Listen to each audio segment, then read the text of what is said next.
Stanislas. Muito interessante também, que eu não conheço quase ninguém, né? Depois de 20 anos, todo mundo trocou. O que é importante, que são novas cabeças, novas pessoas ocupando o movimento, é uma coisa importante, saúde.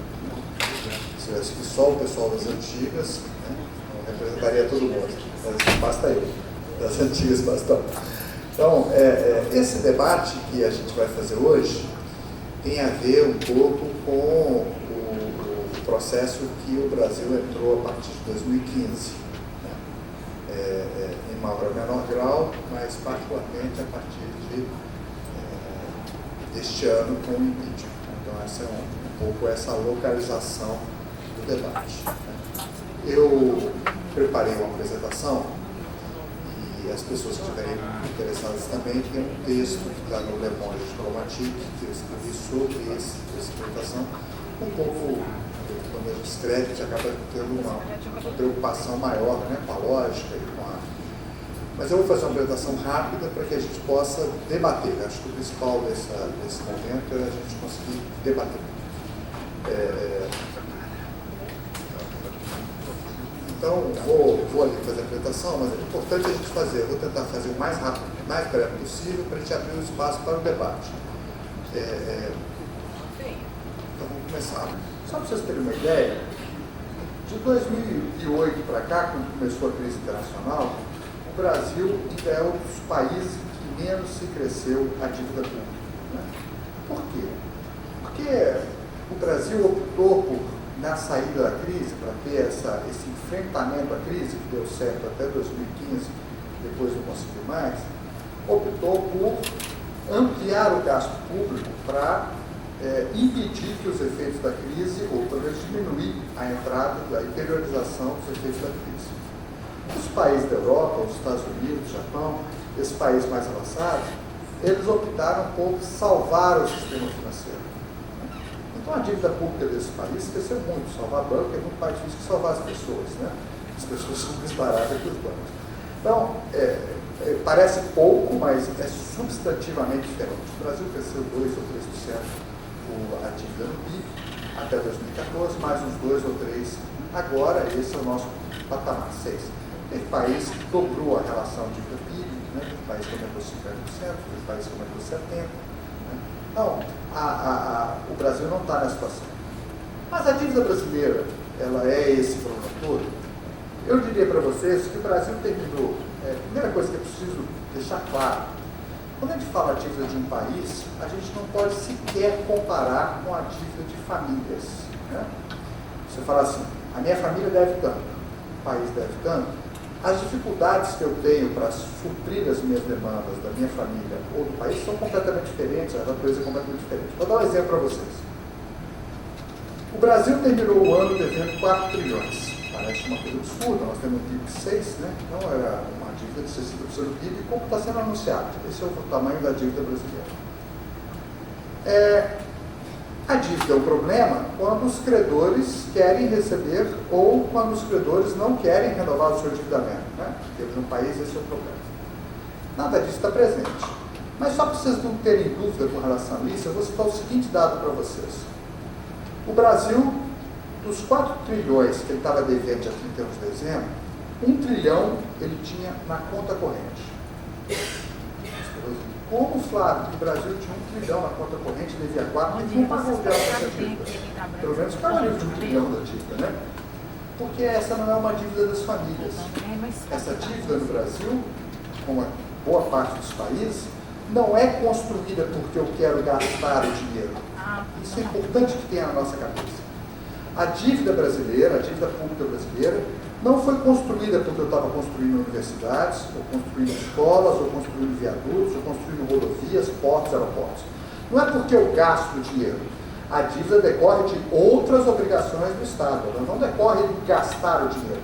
Não é igual na nossa família, que você pega uma dívida para construir uma casa, para comprar uma casa, para comprar um carro. Aí você fala assim, bom, porque quando a dívida é feita porque eu gasto dinheiro, para que eu antecipe um consumo, você pode dizer assim, não, se você ficar livre da dívida, para de consumir. Não é verdade? Porque se você deve porque você está comprando roupa, você para de comprar roupa e a dívida diminui. Ou seja, quando a dívida é feita para gastar, deixar de gastar ajuda a resolver o problema da dívida, porque você está desequilibrado ali, você tem que realmente mudar seu conceito. Se isso fosse verdade para o Estado brasileiro, a gente poderia dizer assim, então vamos deixar de gastar na saúde e na educação e vamos resolver a dívida. Como a dívida no Brasil não é feita porque eu estou gastando com esse serviço, cortar nesses serviços é um sacrifício inútil, porque ele não resolve o problema da dívida. Então, essa diferença é importante, porque senão a gente poderia imaginar que tudo tem a mesma solução. As soluções dependem da natureza do problema. Então, se a dívida do Estado brasileiro não é feita porque eu vou gastar, tanto que eu tinha dinheiro em caixa, né? 1 trilhão e 4 é 25%, ou seja, 25% da dívida brasileira estava parada no cofre da União no dia 31 de dezembro. Mesmo o Estado tendo déficit, tinha lá, 1 bilhão parado. Por que tinha isso? Porque a dívida não é feita por esse consumo. Esse 1 bilhão decorreu de sacrifícios que eu fiz, contingenciamentos que eu fiz no setor público, né? Investimentos que eu não fiz, saúde que eu cortei, educação que eu cortei. Tudo isso, durante décadas, acumulou esse 1 trilhão. E a dívida continuou crescendo, porque ela não depende desse gasto. Então, se a gente não compreender isso, a gente pode ir para o sacrifício errado. Né? O sacrifício que nós temos que fazer é outro. A lógica de enfrentamento do problema, se eu considerar esse problema importante, é outro. Além desse 1 trilhão que estava parado em caixa, 1 trilhão e 400, mas outro 1 trilhão e 400, correspondia às reservas brasileiras, que são minhas, são do Estado brasileiro. Portanto, não tinha nenhum credor exigindo isso, porque eu não posso exigir de mim mesmo. Então, as dívidas as reservas são do Brasil, a elas corresponde algo que eu usei para comprar, não tem problema. Esse dinheiro, aqui, era só vender as reservas e pagar a dívida. Não tinha nenhuma dificuldade do ponto de vista objetivo de liquidar isso. Outros 500 bilhões era dinheiro do Tesouro no banco, no BNDES e no Banco do Brasil, para fazer empréstimos às empresas, dinheiro do FAT, que também ninguém estava exigindo. O Banco do Brasil e o BNDES não estão se negando ou exigindo receber esse dinheiro, porque eles preferem o título e preferem o dinheiro. Bom, se é assim, os 4 trilhões da dívida, 3 estão nessa situação, ou seja, são praticamente não dívida. Isso significa o quê? Venham com outra desculpa. A desculpa do problema fiscal do Estado, caracterizado pela dívida pública, ele não existe. Aí você fala assim, pô, então vamos para o outro lado. Existe o problema de gastar mais do que o que recebe. Né? O Estado brasileiro, em 2015 e 2016, vem gastando mais do que o que ele arrecada de impostos. Eu poderia dizer para você, isso é um problema. Se for uma coisa continuada. Se for de curto prazo, no meio de uma crise, é exatamente esse o papel do Estado. O papel do Estado é agir de forma anticíclica e impedir que as perversidades da economia atinjam as pessoas, não isso é do Estado. Né? O Estado é para amortecer problemas e criar soluções. Todos os países do mundo estão gastando mais do que o que recebe de imposto. Porque na crise se arrecada pouco e na crise, muitas vezes, você é obrigado a gastar mais. Né? O exemplo típico, para ninguém pensar que é o contrário, é se eu pensar o seguinte: quando eu estou em crise, o que acontece com a receita da Previdência e do emprego? Diminui. O que acontece com a despesa do seguro-desemprego? Ou seja, na crise, nós estamos cheios de itens onde diretamente cai a receita e diretamente sobe a despesa. Isso não é um projeto de futuro, isso é um projeto que vai ser enfrentado na crise, porque eu não vou deixar de pagar seguro-desemprego e não tem como parir das empresas a arrecadação que elas não têm. Então, literalmente, isso acontece. Os outros países estão acontecendo isso desde 2007 e o Brasil está acontecendo isso agora. Portanto, também não há nenhum motivo para a gente entrar nesse debate de crise. Bom, se não é isso, o que está acontecendo? Por que eu estou propondo um congelamento de 20 anos das despesas do país? Então, a gente poderia discutir o que está acontecendo. Por que eu estou propondo isso? Se as justificativas que estão sendo apresentadas, elas não sobrevivem ao debate, sobrevivem ao silêncio da imprensa, sobrevivem ao discurso único, mas não sobrevivem ao debate. Onde você vai debater, esses não sobrevivem. Uma agenda tão regressiva que ela só consegue ser disputada sem voto.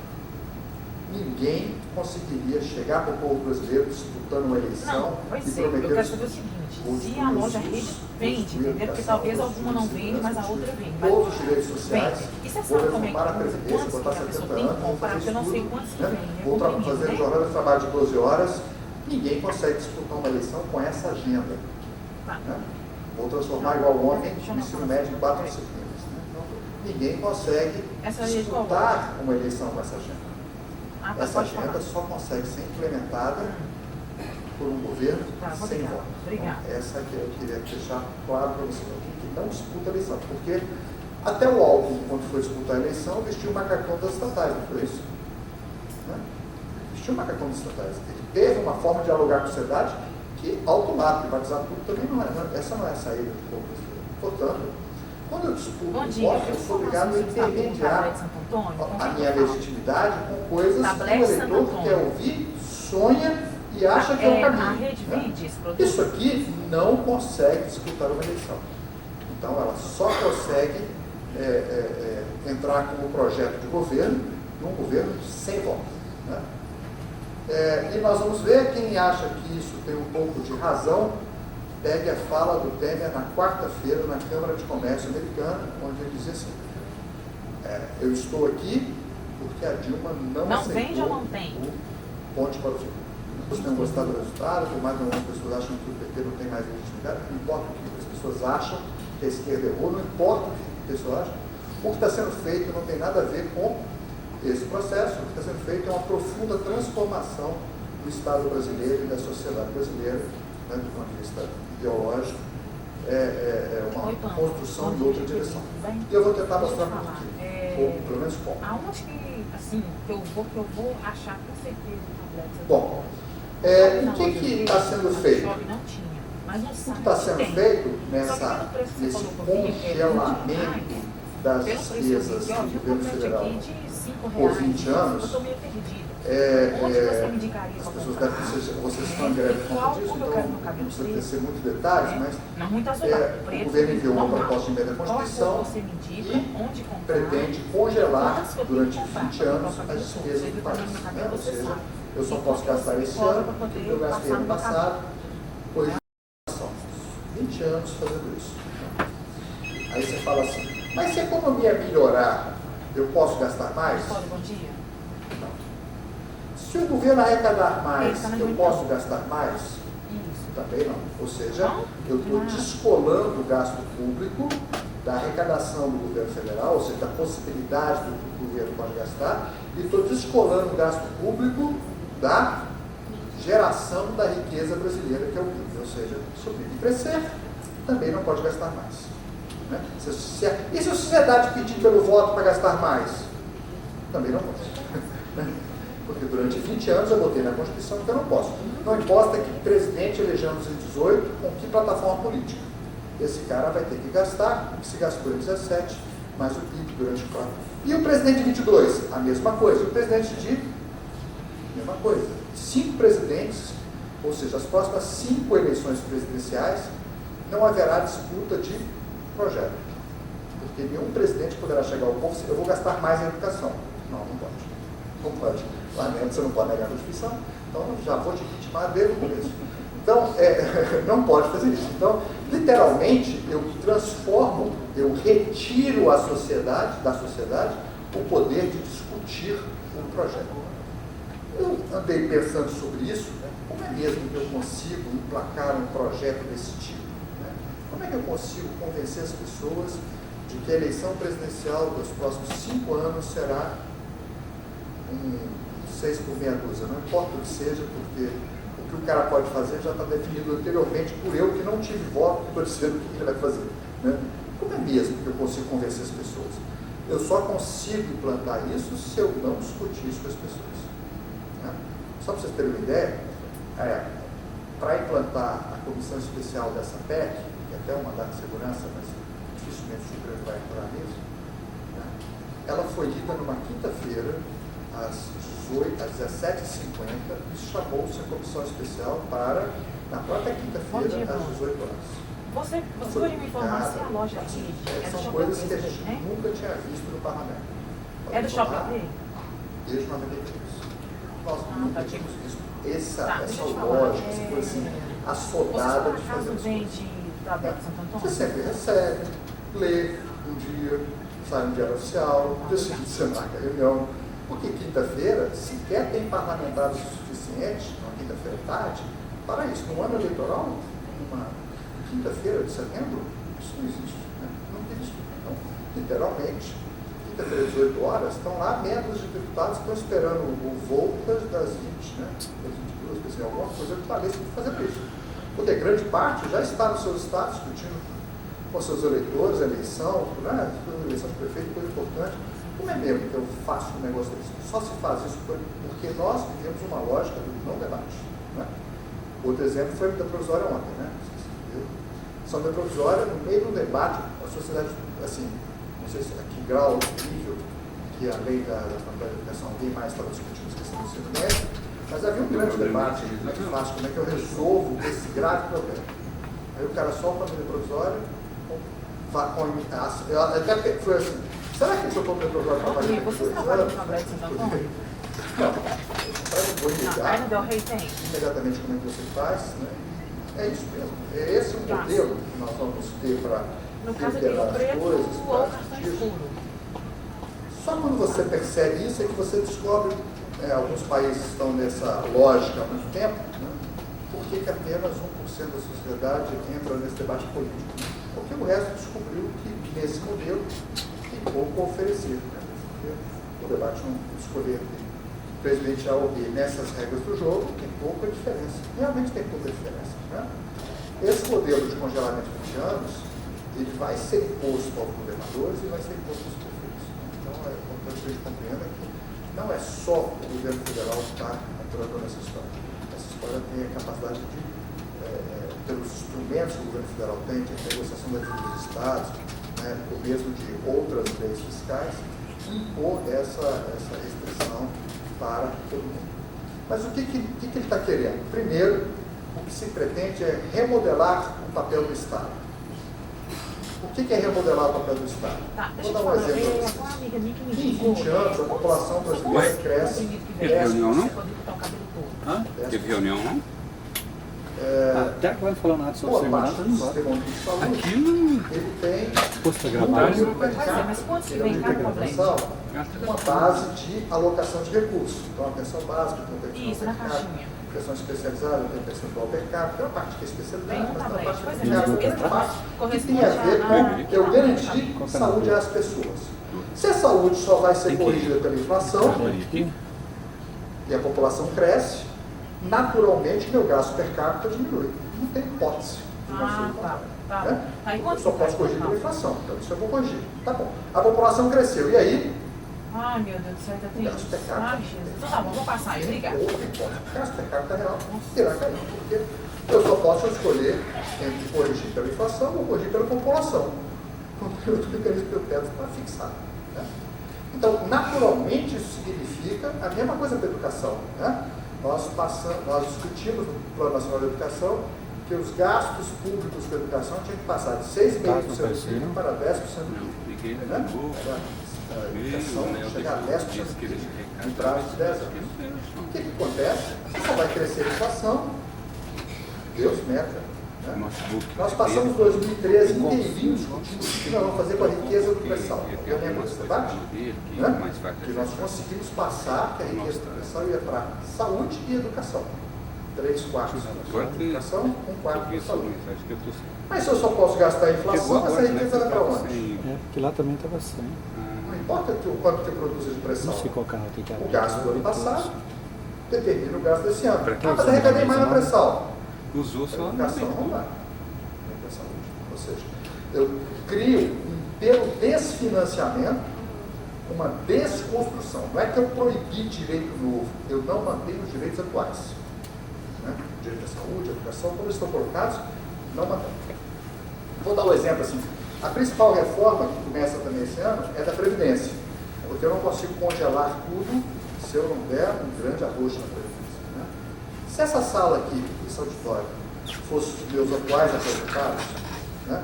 Essa universo dos atuais aposentados, e eu dissesse para você, a despesa da previdência vai crescer em inflação. Eu estava indo embora, como é que eu te prestar? Você pega uma poxa, Eu fui lá no carro, eu tenho deixei direito a meu reajuste bolso, da voltou e inflação peguei do minha ano. bolsa e fui Tá embora. ainda onde? Só o meu Você reajuste pega o monte que conseguiu toda a despesa da previdência. Tranca lá a porta, e se entrar mais alguém, né, não vai ter. Se entrar mais gente, ou não tem inflação, ou não tem outro jeito. Alguma coisa não terá. Porque só a inflação consome, Eu fui buscar uma bolsa. ela é assegurada a reposição da inflação como direito constitucional dos aposentados. Se entrar mais um, cada um que entrar, diminui o percentual da inflação, porque cada um vai ter de reajuste. Não tem hipótese de ser diferente. Né? Se entrar um, mata um, porque senão nós estamos numa situação. É impressionante mesmo. Outro exemplo, se aqui, se a inflação já consome, como é que eu vou dar aumento do salário mínimo? 7 de outubro eu vou lá. Acima da inflação. O aumento do salário mínimo sobe o valor das aposentadorias. Isso, das aposentadorias. Né? Como é que vai acontecer? Então, das duas, uma. Ou eu não vou dar reajuste ao salário mínimo, ou se eu der, não vai mexer na remuneração de todo mundo aqui nessa sala. Ou seja, voltaremos à época em que a aposentadoria pode ser inferior ao salário mínimo, como era nessa Constituição de 2008. Com o fundo rural para os grupos rurais e com a renda mensal vitalícia para os trabalhadores urbanos. Porque a conta só fecha desse jeito. Então, esse modelo, por isso que eles dizem que essa PEC 241 é a parteira de todas as reformas. Porque na hora que eu congelar o teto das despesas, todo o resto tem que ser remodelado. Por isso eu preciso de um plano de saúde popular para substituir o SUS, porque eu não vou poder gastar. Então, e eu preciso fazer a reforma do ensino médio e botar só 4 tipos de professores, porque é mais barato você for gastar. Eu vou fazer um monte de reformas, um monte. Né? Ontem chegou-se a falar que parte da formação especializada do segundo grau seria usada como crédito nas universidades, ou seja, Isso é que eu pareço muito com essa. eu vou barateando o sistema, né? Porque se você estudou matemática ali, parece que você estudar cálculo, né? Deve ser isso que conta. Alguma coisa do ponto de vista de aproveitamento de créditos, para que eu possa fazer o segundo grau e parte da universidade dentro do mesmo número de horas. Né? Alguma coisa assim. Ou que eu, como foi feito no dia provisório, que eu divida na prática o segundo grau em duas partes. Uma parte que é um segundo grau que vai se dedicar ao mercado de trabalho, que não precisa estudar história, sociologia, filosofia, porque é muito melhor que a mão de obra não tenha esse conhecimento. E outra parte vai para a faculdade, que o ensino privado é bom, porque senão não passa na universidade. E todo o modelo de acesso à educação superior mais universitária, não é mais universitário, mas mais amplo, ele realmente volte ao estaca que não vai ser mais isso. Né? Então, essa reformulação toda, eu estava ontem na UFSCar, fazendo esse mesmo debate. E eu sempre penso, por que 20 anos? Por que 20 anos? Eu vou lá comprar. Mas é isso que eu preciso saber. Como 20 anos, porque 20 anos é uma geração. Se você me diga para me Ou comprar, seja, para não sobrar. É uma geração. Quanto você Significa acha que vai dar? que se eu passar 20 anos as pessoas compreendendo, se quiserem saúde no mercado, se quiserem educação no mercado, se quiserem o direito delas vai ser providenciado pelo mercado, o anseio delas vai ser respondido pelo mercado, a próxima geração não vai procurar o setor público. Naturalmente, já deslocou as suas pretensões em relação ao Estado, já deslocou a sua ansiedade para o consumo consumo de roupa, consumo de produtos do mercado, de aposentadoria privada, de saúde privada, de educação privada, né? Toda essa demanda já se deslocou. E eu realmente criei pessoas que nunca vão cobrar do Estado, porque elas foram aprendendo que o Estado não lhe dá nada, que a única solução é de mercado. Eu fiquei pensando porque é muito razoável, né?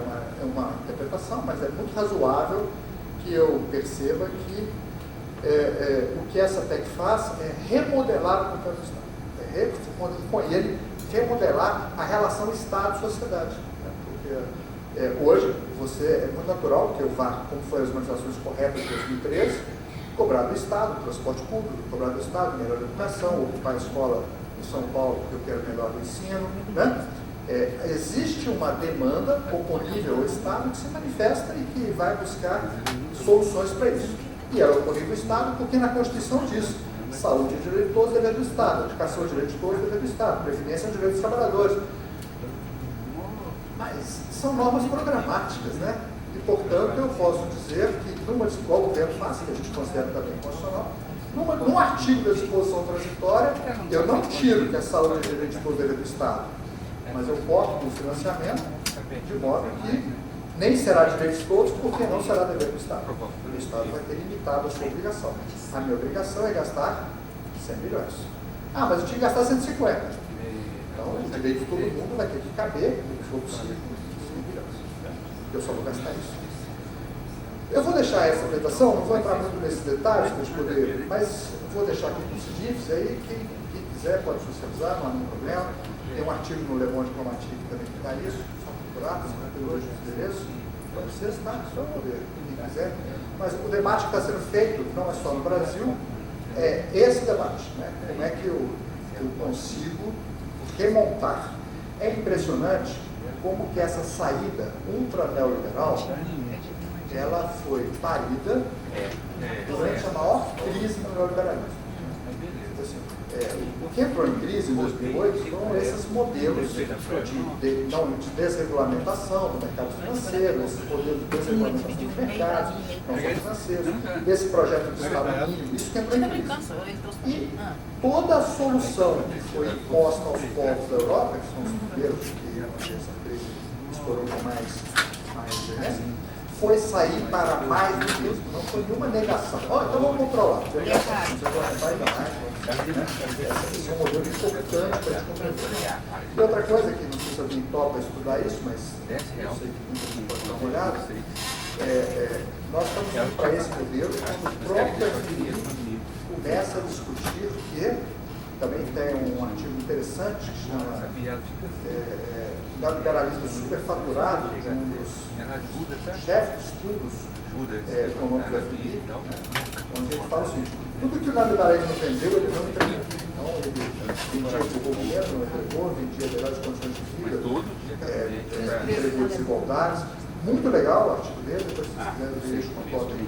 Mas muito legal para a gente poder compreender que até eles não conseguem defender a perpetuação dessa desigualdade.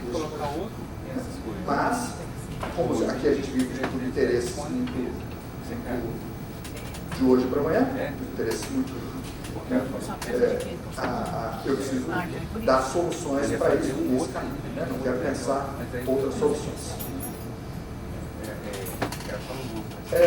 Só chamo atenção para aquela última parte, que não importa o que vai ser feito, essa agenda é determinada por um governo e se pensa desse jeito, nunca discutiu com a sociedade esse caminho. Esse caminho pode para o futuro, não pode para o passado, não, ela para o passado, o pessoal fala. Nunca foi discutido com a sociedade, ele nunca saiu de uma outra, ou seja, ninguém nunca votou que esse era o caminho. Se a gente tivesse votado esse caminho, a gente estaria discutindo assim, como é mesmo que eu faço qualquer coisa para fazer uma autocrítica desse caminho que a gente escolheu. A solução que nós temos é, esse caminho não foi a gente escolheu, está sendo imposto à sociedade brasileira, nunca passou por uma urna. E acho que isso é importante que a gente localize, né, para a gente poder discutir que ele realmente não tem legitimidade para fazer isso. Esse novo regime fiscal faz essa transformação, é essa PEC. Ele tem elementos acessórios, como a renegociação da dívida dos estados, que impôs isso aos estados e municípios. Ele teve aquele pedaço da PIB que passou de 20% para 30%. Tem vários instrumentos, mas no fundamental ele é uma PEC, e mesmo que ela não seja aprovada do jeitinho que ela está hoje, talvez tenha alguma negociação, porque nós sabemos que alguma coisa, se o debate cresce, muitas dessas coisas ficam muito pesadas, muito dolorosas para a sociedade. Mas o que ele quer é isso. Ele quer o seguinte: controlar a capacidade do Estado pela limitação das despesas. Ou seja, nada do SUS ir crescendo e você... Porque quando o SUS cresce de qualidade, eu passo a exigir mais do plano privado. Não é verdade? Porque ele tem que oferecer algo mais, senão eu fico confuso, né? Quando a educação pública melhora, eu passo a exigir mais da educação privada. Ou seja, eu crio um paradigma positivo para o mercado e o mercado não está disposto a isso. Pelo contrário, ele quer que o público caia de qualidade de toda forma, para que ele seja o desaguador natural das demandas da sociedade. Né? Então, essa incapacitação do Estado tem a ver com criar reservas de mercado para o setor privado. O exemplo típico disso foi em 98. O único número em reais escrito na Constituição brasileira é o teto da Previdência. Por que isso? O teto da Previdência era uma queda legal. Né? Então foi 20 salários mínimos, depois foi 10 salários mínimos, depois virou um número. Por que virou um número? Para que todo mundo saiba que acima de R$5.000, se quiser se aposentar, procure os fundos privados de previdência. A Previdência Social não pode oferecer benefício acima de um determinado valor. Esse é o único número presente na Constituição. O número, em reais. Ele é corrigido anualmente pela inflação, mas ele está em reais. Se a gente falar assim, a sociedade brasileira pode oferecer uma aposentadoria maior. Não pode, porque a Constituição... Vai receber tijolo, no caso.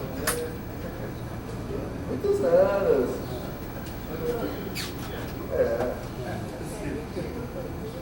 Então, esse tipo de poder, vocês veem como é que ele tem o poder de criar um regime onde eu só consigo atender a demanda da sociedade pelo mercado. Eu limito o poder público. Né? Eu chego lá, você não pode fazer. Né? E isso tem reflexo hoje também até na aposentadoria dos servidores públicos. Né? Esse teto interfere na previdência complementar, ele interfere na contribuição dos inativos, ele tem um monte de reflexo na previdência dos servidores. Bom,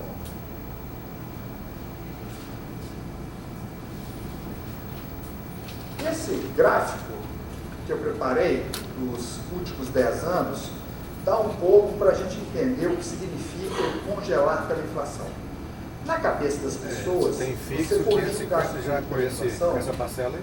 tem a ver com uma lógica. Você né? não vai comprar mais Se a nada, inflação né? for de 10%, eu não preciso gastar mais do que 10%. Na nossa casa, a gente não pensa assim, óbvio, por óbvio. Né? Às vezes, se você melhora de vida, você Essa não congela geração gasto. que não tem roupa, tem que comprar roupa, pintar uma festinha, tem que comprar roupa. Assim. Um Você tem que Estado, segurar isso. mesmo que ele não melhorasse a sua arrecadação momentaneamente, ele pode decidir melhorar as condições do povo. Né? Você acha que é confiável? Isso é um pacto social, isso é uma capacidade que o Estado tem, né, para fazer isso. Vou dar um exemplo para vocês poderem localizar a diferença. Quando eu gasto 24 bilhões por ano de Bolsa Família, o que significa esse gasto? Do ponto de vista fiscal, ele significa que o Estado pagou 24 bilhões? Se fosse um gasto de família, sim. O gasto de Estado, não. Porque 42% desse dinheiro volta sob a forma de impostos. Então, só para você ter uma ideia, né? Volta porque as famílias compram arroz, feijão, carne, não sei o que, isso tem imposto, isso volta. Isso é uma diferença muito grande do gasto público do gasto das coisas. Se você não tem 24, mas você tem 14, porque 10 vai voltar. Então, o que você precisa ter mesmo é 10. Porque você vai gastar 24, vai devolver a sociedade 24, mas o que você está efetivamente saindo de novo do cofre público é apenas 14. 10 vão voltar. Essa é uma diferença importante que não entra nas contas quando as pessoas fazem o gasto público, elas se esquecem, né, de um fato que não era para esquecer, porque isso está em toda a bibliografia, todo canto sabe que o gasto público é diferente por várias coisas. Quando eu gasto R$1 no Bolsa Família, o PIB cresce 1,7%, né? É um multiplicador do Bolsa Família, porque o cara vai comprar arroz, então alguém tem que vender arroz, alguém tem que plantar arroz. Então, tudo isso que você aumenta do consumo desse tipo de gasto, ele tem um efeito multiplicador na economia de 1,7. Então vai começar a medir quando eu meia gasto lá. 24 bilhões, O Alf falou que eu vai posso crescer mais de 35. e Né? segurar. Então, Porque aqui isso também significa pode ter outras aquela arrecadações para o que é a Estado, Jaque. né? Outra capacidade econômica do país. Beleza, estamos sacando. Se eu Aí desconheço eu esses vou efeitos, coletar lá meio dia e meio. eu fico muito quadrado Aqui no uma gasto. meia. Eu tenho que fazer um gasto, uma Eu fico aqui programação de progresso, não de regresso. Certo, Então, sai. esses gastos públicos eles justificam. Quando eu gasto X% na educação, aqui. é gasto de investimento, eu estou formando gerações. Então, eu tenho que ter outra lógica para analisar isso. Né? Não pode ser a lógica somente da inflação. Mas olha só, de 2005 a 2015, esse gráfico mostra que de 2005 a 2015, o PIB cresceu 172%. Okay? Ou seja, era um Jean está lá com ele agora, mas daí vai ser 2, passou com um PIB de 6 bilhões. Então o PIB cresceu 172%. Esse PIB não é real, né? É o valor do PIB. A produção ela tem uma parte que é inflação e uma parte que é de crescimento real. Bom, as receitas do governo federal cresceram 156%. Então também é bom esse número, até porque mostra que a carga tributária aumentou, é falso, né? As receitas do governo federal não fizeram isso, cresceram menos do que a economia. Mas, e as despesas acompanharam para e passo ou um ou outro. Por exemplo, as despesas da saúde foram até 2013 proporcionais ao PIB. O PIB subia, a despesa da saúde subia. A educação é proporcional à arrecadação. Vários dos componentes do gasto público estão atrelados direto ou indiretamente ao PIB ou à inflação. E as despesas cresceram mais ou menos a 156%, que é o que cresceu a arrecadação. Né? O Estado foi superavitário esse período todo, teve grandes problemas. Se as despesas públicas estivessem amarradas à inflação, elas teriam crescido 77%. Ou seja, para o futuro, a pergunta que fica é, se a despesa só vai crescer em inflação, e a economia, eu espero que cresça mais do que a inflação, quem vai se apropriar dessa nova riqueza? Para onde vai ser dirigida? Porque não vai ser para saúde, educação, para investimentos. Se ela não está dirigida ao orçamento dos pobres ou do povo, para onde ela está dirigida? Né? Porque é a pergunta que tem que fazer. Essa é a diferença em 10 anos. Eu ia fazer de 20, mas o resultado é tão desproporcional que ninguém vai acreditar que eu acertei as contas, porque literalmente 20 anos é muita coisa. É muita maldade junta, porque basta 10 anos para você ver essa diferença. Imagina se eu fosse até 95. Né? Seria algo, literalmente. Mas eu quero que vocês guardem essa diferença. Quando as coisas dão certo, essa diferença irá para onde?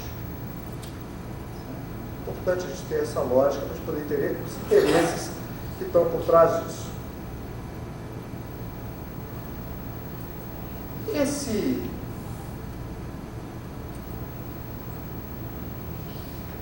Bom, só o número ali que está cortado, não tem jeito de corrigir aqui. Mas olha para vocês verem, esse aqui nem é o melhor gráfico, mas tudo bem. A educação em 2005, eu gastei 14 bilhões em 2005. Em 2015 eu gastei quase 100 bilhões, gastei 98 bilhões com educação, nesses 10 anos.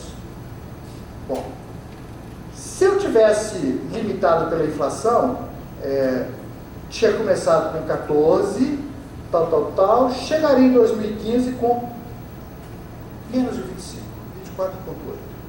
A diferença entre os 100, quase 100, e os quase 25 é o que eu gastei acima da inflação. Então, a educação perderia em 10 anos 3/4 dos seus valores.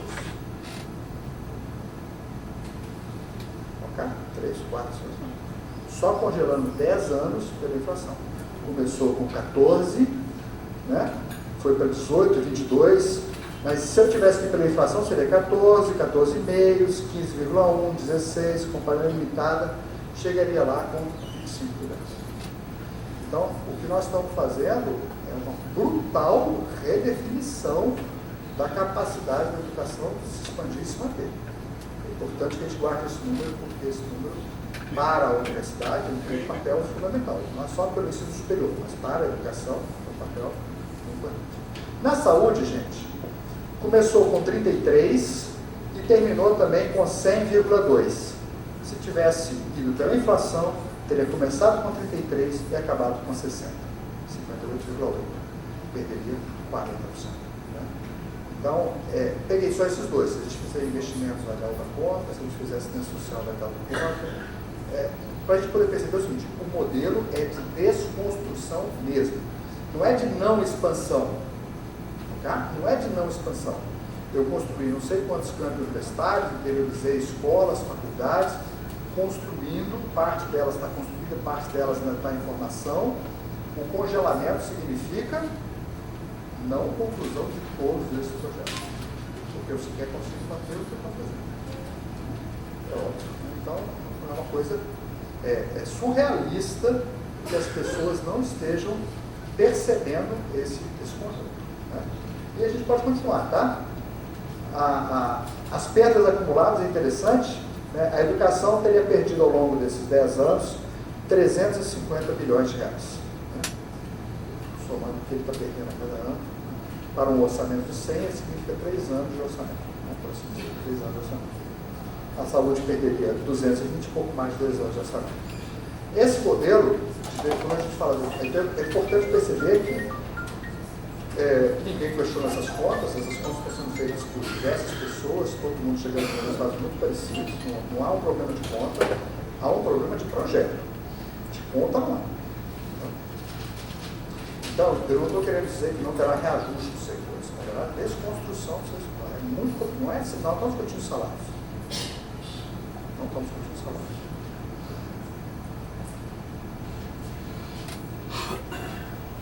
Eu preparei também os gastos com benefícios da sociedade. Né? Ali estão previdência, os benefícios assistenciais, Bolsa Família, FATCA, seguro-desemprego, abono salarial. Olha para vocês verem. Em 2005, eu gastei nesse conjunto de benefícios, que são literalmente responsáveis por toda a redução da desigualdade, retirar as pessoas da miséria, tudo que isso conseguiu fazer. Aqui está o custo da política do salário mínimo, né? Porque o salário mínimo impactou a previdência, impactou o benefício da LOAS, impactou o seguro-desemprego, tudo subiu com o salário mínimo. Quando eu dei 70% ao reajustar o salário mínimo, quem pagou do ponto de vista do setor público foram esses gastos. Né? Eu gastei 173 bilhões em 2005 e gastei 552 em 2015. Se eu tivesse limitado pelo IPCA no sistema da PEC, tinha começado com 173 e terminado com 307. Ou seja, eu tinha perdido 44%. Né? Que é a capacidade de produzir esses resultados. Então, para a gente poder perceber que isso é a capacidade de produzir resultados. Esse gasto, como eu disse, esses 300 bilhões que eu não gastei, parte deles voltou como imposto. Nem foi isso tudo que eu gastei liquidamente. Parte disso voltou com crescimento econômico. E parte disso voltou com uma grande cidadania, que não tem preço. Né? Mesmo assim, teria que abrir mão dela. Então é importante para a gente poder perceber as transformações. Por isso que eu digo o seguinte, não estamos discutindo expansão de direitos. Nós estamos discutindo desconstrução de direitos. Não é possível manter dessa forma. Né?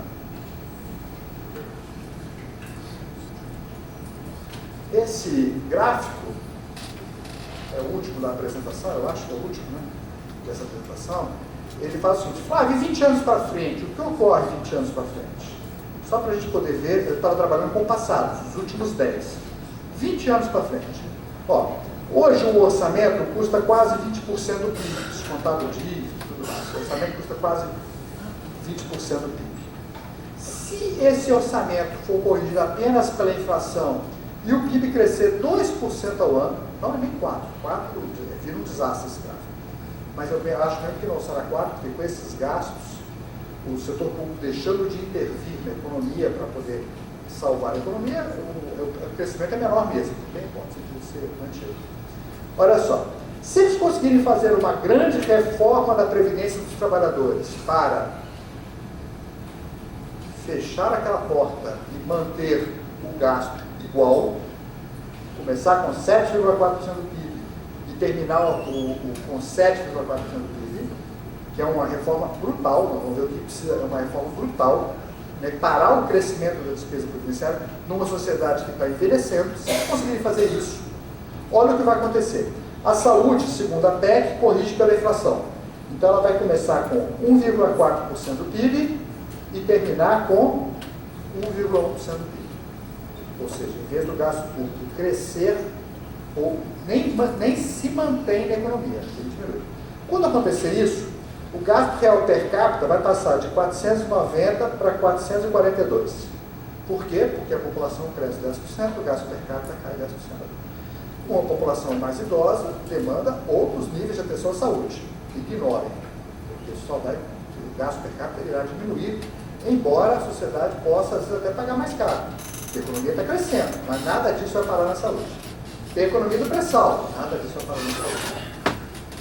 A educação também começa com 1,4%, 1,7% e termina com 1,1%. Ela também se mantém só na inflação, então essa queda é a queda do crescimento real do PIB, igual para a saúde e para a educação, que é a hipótese aberta. Isso significa que toda demanda, aquele sonho do Plano Nacional de Educação de passar 6,6 para 10, morreu. Usar o dinheiro do pré-sal, morreu, porque mesmo que o dinheiro do pré-sal chegue, eu não posso gastar, então também morreu. Essa ideia de que eu poderia produzir uma sociedade, aproveitar esse bônus, no final do bônus demográfico, produzir uma sociedade mais produtiva, melhorar a qualidade do emprego, melhorar a qualidade do trabalho, não tem hipótese. Okay? Porque, literalmente, não virá do esforço público da educação. Porque eu gastar menos, não tem outra hipótese desse número fechado.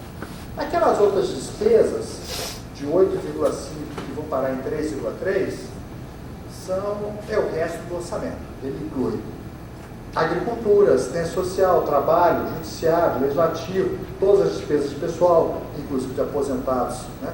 Inclusive de militares, né?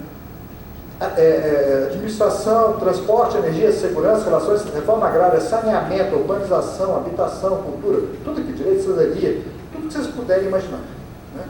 Vai passar de 8,5% do PIB para 3,3% do PIB. Isso é uma coisa insana, do ponto de vista do que a sociedade exige, do que a sociedade pode pagar, porque a economia está crescendo, eu peço, do que o Estado arrecada.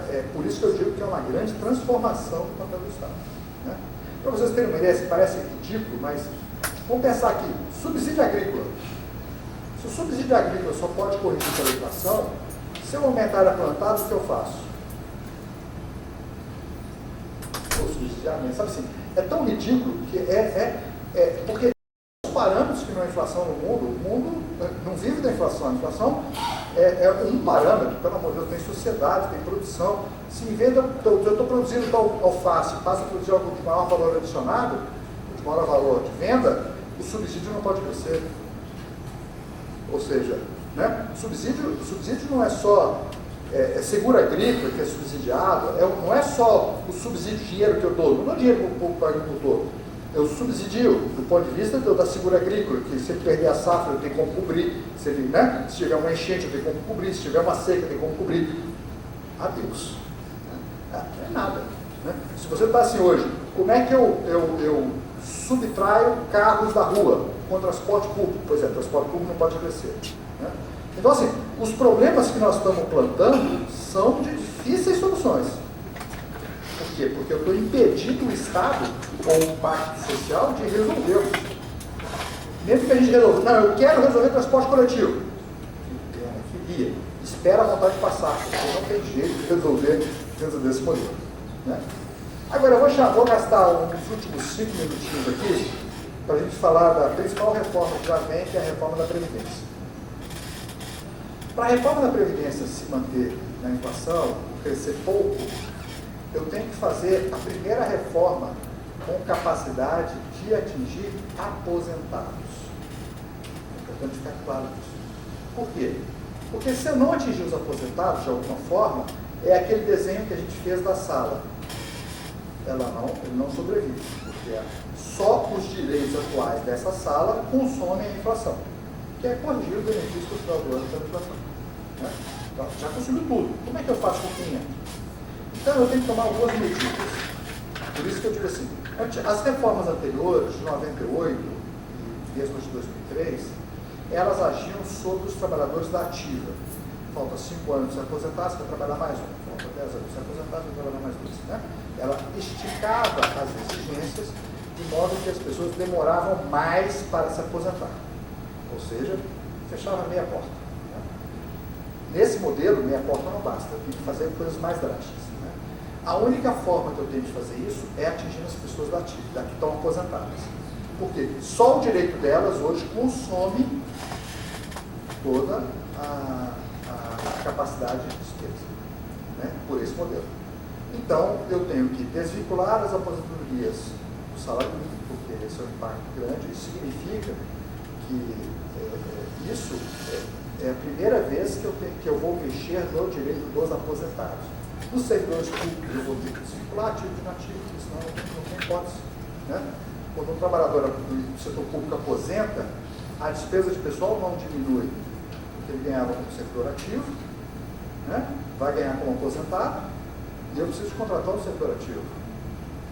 Como é que eu contrato? Se a despesa não pode subir.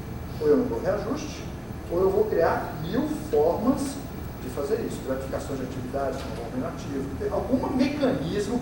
Aí você vira e fala assim, Flávio, mas eu tenho direito adquirido à aposentadoria integral. Não. Você se aposentou com direito adquirido, mas o Supremo já disse que direito adquirido a regime jurídico não existe. As leis podem mudar. Né? Isso é verdade. É verdade do ponto de vista do sistema que a gente está colocando. Né? O sistema, não porque eu defendo, mas isso é verdade do ponto de vista da prática. Vou dizer para vocês que isso não vai acontecer, seria irresponsabilidade minha. Eu só consigo equacionar isso, exemplo típico dos servidores, né? Ele se aposenta, eu continuo pagando o mesmo tanto, tem que contratar um. Então eu tenho uma despesa a mais. Eu só consigo fazer isso se ou a inflação não pode, ou quando o cara aposenta ter um decréscimo, algum mecanismo eu tenho que criar para essa despesa ficar só na inflação. Não tem outro mecanismo. Né? Matar deixa pensão, matar muita gente. Matar o cara, mulher e filhos. Pois é. Tem que matar o cara, mulher e filhos. Então não tem jeito. Então, gente, esse modelo é muito azedo. E existe um dispositivo constitucional que a aposentadoria dos servidores não pode ser mais benéfica do que a aposentadoria do regime geral. Né? Felipe, Isso significa que tiver a idade mínima de 70. esse canal aqui é ligado no canal 2 aqui. Eu tenho que abrir qual auxiliar? Tá indo pra ele. Se acabar com a Parece que ligou aqui no 2, né? mesma coisa. O canal ou no auxiliar 2? Deve ter ligado no auxiliar 2, né? É do auxiliar 2. Cadê E, o canal? por fim, eu Tá queria bem. discutir um pouco com vocês esse chegando. debate da Como é que expectativa de vida, apresenta no escuta que é ali? o grande... Não, canal 2 não, auxiliar 2, isso aqui é canal. Ah, peraí. Ligou auxiliar. Aqui, ó. Aqui é a equalização do canal, aqui são auxiliar. Auxiliar 1, 2, 3, 4, 5, 6, 7, 8. Aí ele deve ter ligado lá no auxiliar 2, esse manda aqui no auxiliar 2. Todo canal que tá falando. Eu vou ver. Eu só queria chamar a atenção... Se você escutar, você tá chegando, você vem aqui, ó. A sociedade vive Auxiliar mais, 2, PFL. mas existe uma diferença brutal Escuta aqui, entre ó. viver mais e ter alongada na mesma proporção a capacidade laboral. O fato da pessoa conseguir previdência não é seguro de vida. Previdência é para substituir a capacidade laboral. Se a pessoa perde a capacidade laboral aos 20 anos, por um acidente, ela tem direito de previdência. Ela pode viver até os 100. Se ela não pode trabalhar, ela tem direito à previdência. Previdência, então, é um instituto de substituição da capacidade laboral. Substituição não, porque para substituir a renda da pessoa, diante da incapacidade laboral. Pode ser uma doença, né? Pode ser uma incapacidade laboral que nem a doença, salário de maternidade. Algum momento que a pessoa não pode tirar, a previdência chega aí, Mas tá chegando. substitui a renda da pessoa. O fato das pessoas viverem mais não significa que elas tenham a mesma capacidade laboral. Aí você olha aqui, Vou dar um ó. exemplo. Tá vendo? Se você virar para o Flávio e falar assim, você vai trabalhar até os 65. Eu vou para vocês e falar assim, bom, trabalhando na Câmara, Ou então no fone, né? eu consigo ficar até os 65. Se eu tivesse batendo laje, como se diz por aí, não conseguiria. Né? Sem chance. Se eu tivesse disputar o mercado de trabalho como construção civil, como várias operações que ainda existem, que exigem esforço físico, muito provavelmente o Flávio aos 55 já estaria desempregado. Não tem essa capacidade. Né? Tinha aos 20, não tem mais. Literalmente. Com essa barriga eu não vou para lugar nenhum. Então, não é que carregar saco de cimento também não vou. Então não adianta. Dirigir caminhão eu também não vou. Então, não é razoável eu exigir idade mínima igual para todas as pessoas. As pessoas Apareceu fazerem. gente famosa lá ontem na educação Não é física. verdade? Então, essa ideia, questão de idade mínima, todo mundo está vendendo mais. Se é famoso, eu não Então pode. conheço. Não pode. Não pode, porque não é Não tem justo. alguém. Não é justo, porque o fazer é diferente. Você não pode pegar um pedreiro e falar assim, Sempre faz gente. você só pode botar o 65 ou 70. E o cara assim, como é que eu vivo até lá? Como é que renda eu tenho? Porque o meu emprego, o cara vai definir, e mesmo um trabalhador de média especialização, Mas trabalhando era numa só fábrica, coisa e tal, mesmo com condições melhores, Mas se fosse, estaria na o empregador vai querer pegar um cara recém-saído da escola técnica, habituado às novas tecnologias, ou vai manter esse cara aos 50, 55, 60 anos? Não vai. O cara quer lucro, ele não quer fazer, ele não é, né? Fazer bondade, ele não está aqui para isso, né? Ele está aqui para ter lucro. Então, nós temos um monte de ocupações que elas não, o trabalhador não consegue disputar mercado. Você fala assim, Flávio, mas na Europa é assim. Bom, na Europa tem 1 quilo a menos de desigualdades, né, de fazer isso. E as empresas têm proibições de demitir a partir de uma determinada idade e tem ocupação obrigatória de idosos. Ou seja, não pode haver uma exigência de previdência divorciada da realidade do mercado de trabalho, porque senão você cria um vazio. O cara não tem emprego e não tem previdência. Então, quando você faz essas reformas, quando a Europa fez essas reformas de longevidade, ela obrigou as empresas a determinadas funções, a determinadas... retirou graus de liberdade do varejo da mão de obra para que se adequasse, porque senão não tem jeito. Não tem Mas você vai ficar na hipótese Belas por aí, né? de funcionar. Não no poder civilizado, né? Vai ficar por aí, perto do... Tá bom.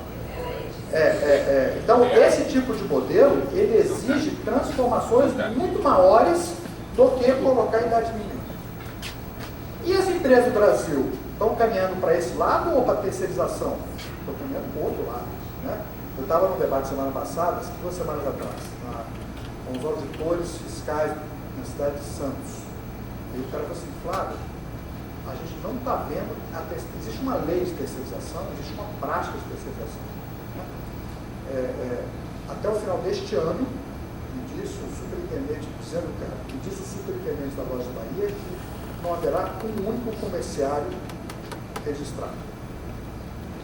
Eles vão contratar um empresário individual, né, pagando por horas de trabalho e produtividade. Adeus séries, adeus terceiros, né, adeus qualquer relação de trabalho, né, que exista por aí. Se o cara trabalhar 8 horas ganhando tanto, trabalhar 10 horas ganhando tanto. Adeus adicional de hora extra, adeus tudo. Né? Não existe relação de trabalho nenhum dessas coisas. E se a gente for no supermercado, já é um pouco assim, né? Os caixas são terceirizados, os caras que cuidam das gôndolas são das próprias empresas distribuidoras. O cara não é funcionário da Nestlé, é distribuidor da Nestlé. Né? O cara que ali faz já é assim. Então, o que nós estamos mudando rapidamente na direção da desproteção. Então, não venha me dizer que você vai convencer as empresas a darem proteção para os idosos. Chovendo molhado, isso não existe, nós sabemos disso. Então, esse tipo de reforma que está vindo por aí, elas são novos paradigmas de sociedade, novos paradigmas de relação com o Estado, novos paradigmas de tudo, sem discutir com o povo. Então, acho que é importante, vou terminar dizendo isso, porque sem discutir com o povo, para mim, é o fundamental. Porque a gente poderia até estar convencido de que não há outro jeito, mas sem discutir com o povo, não é possível, porque eu não posso fazer isso pelo golpe. Pelo golpe, eu acho que mesmo quem queria o impeachment tem que entender que Michel Temer, como presidente, seria para fazer para qual ele foi eleito. Mesmo que eu imaginasse que Dilma tem que sair, o vice tem que assumir, ele teve uma plataforma que ele foi eleito, passou pelas urnas, não é essa. Fora disso, é golpe. Né? E quem tiver alguma dúvida, leia a fala dele na quarta-feira, na Câmara de Comércio. Né? E acho que ele assume, o impeachment aconteceu porque o governo não quis mudar de plataforma. Ele não quis assumir a Constituição. Então, se for empresarial, se for bom. Então, é isso que eu estou pensando, não importa. Então, assim, que no fundamental, sem debate, sem eleições, essa virada é um voto. Um voto nos direitos. Não é um golpe no direito das pessoas. Porque muitas pessoas já defendem o que aconteceu na Revolução, também defendem, não é meu problema com relação a isso. Mas o que está sendo feito não é isso. O que está sendo feito é um golpe nos direitos.